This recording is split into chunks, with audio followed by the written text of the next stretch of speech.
எங்கு பார்த்தாலும் அனுமார் சிலை, எங்கு பார்த்தாலும் இந்த சாய்பாபா சிலை.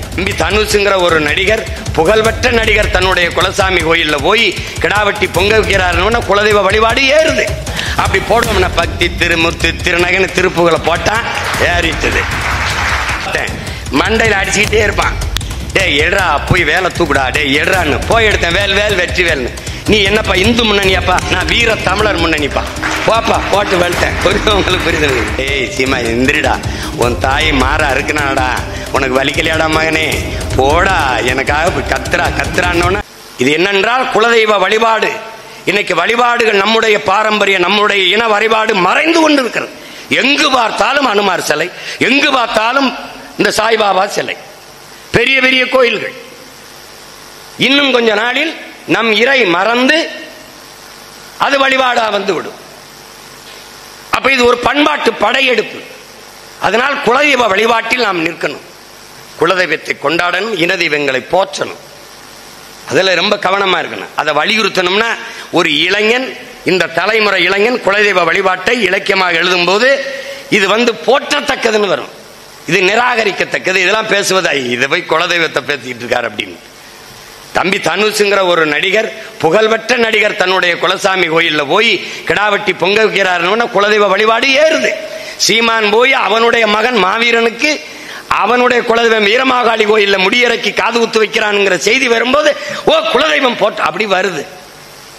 நம்பியாருன்னு ஒருத்தர் தான் ஐயப்பனுக்கு இங்க பெரிய சந்தையை ஏற்படுத்தி விட்டார். உங்களுக்கு தெரியும் நினைக்கிறேன். அவர் போக, அப்புறம் அவரோட நடிச்ச நடிகர்கள் எல்லாம் போக, அப்புறம் அமிதாப் பச்சன் போக, அப்புறம் பார்த்தா எல்லா நடிகரும் போய் அதுக்கு மதிப்பு கூட்டிட்டு. இப்ப நாம் என்ன செய்யணும்?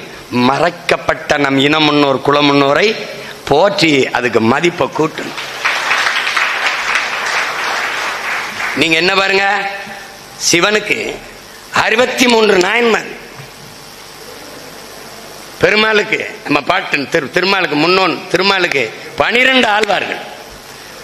ஆனால் நக்கீருடைய திருமுருகாற்றுப்படையை தவிர நமது மூதாதை முருகப்பெருமானுக்கு ஒன்றும் இல்லை. அவனுக்கு மதிப்பெல்லாம் விட்டுது. 63 நாயன்மார்கள், சிவன் அடியார்கள், அது போட்டுக்கிட்டு இருக்கான்.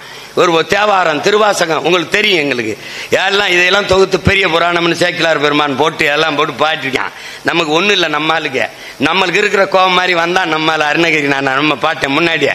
டேய் நம்மால விட்டாங்கடா, ஒரு படம் வச்சு நல்ல காம்பினேஷன்ல மார்க்கெட் இருக்கிற மாதிரி ஒரு கதாநாயகன் எடுத்து தூக்கி விடும்ல, அப்படி போடுவோம்னா பக்தி திருமுத்து திருநகன்னு திருப்புகளை போட்டா ஏறிட்டது. அப்புறம் பார்த்தேன், டேய் சரியா வரலடான்னு. நான் பார்த்தேன், மண்டையில் அடிச்சுக்கிட்டே இருப்பான். டே எடுறா போய் வேலை தூக்குடா, டே எடுறான்னு போய் எடுத்தேன். வேல் வேல் வெற்றி வேல்னு. நீ என்னப்பா இந்து முன்னணியாப்பா? நான் வீர தமிழர் முன்னணிப்பா. போப்பா போட்டு வெளுத்தேன். உங்களுக்கு புரியுது? என்ன மலையை பத்தி தூங்க விடாம சொல்லுவா. டே சீமா எந்திரிடா, உன் தாய் மாறா இருக்குனாடா, உனக்கு வலிக்கலையாடா மகனே, போடா எனக்காக கத்துறா கத்துறான்னு. காலையில எந்திரிச்சு எப்படா நீ மலையை வெட்டுவா? ஏய் அதுதான் உசிப்பு விடுவாங்கல்ல. ஏன்னா அவ பால் கொடுத்துருக்கா, நான் குடிச்சிருக்கல, அவ உசுப்புற, அவ அசைவ கேக்குது, சத்தம் போடுறேன். அப்ப அந்த மாதிரி ஒரு குலதெய்வ வழிபாட்டை ஒரு இளைஞன்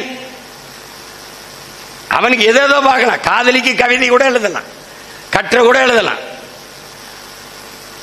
ஆனால் தன் குலத்தின் முன்னோரை, ஒரு கூத்தனாச்சி அம்மாவை பற்றி, அந்த அம்மனை பற்றி ஒரு எழுதணும்னு ஒரு எழுதுறான் பாருங்க, அவன் போற்றுதற்குரியவன், பாராட்டுக்குரியவன்.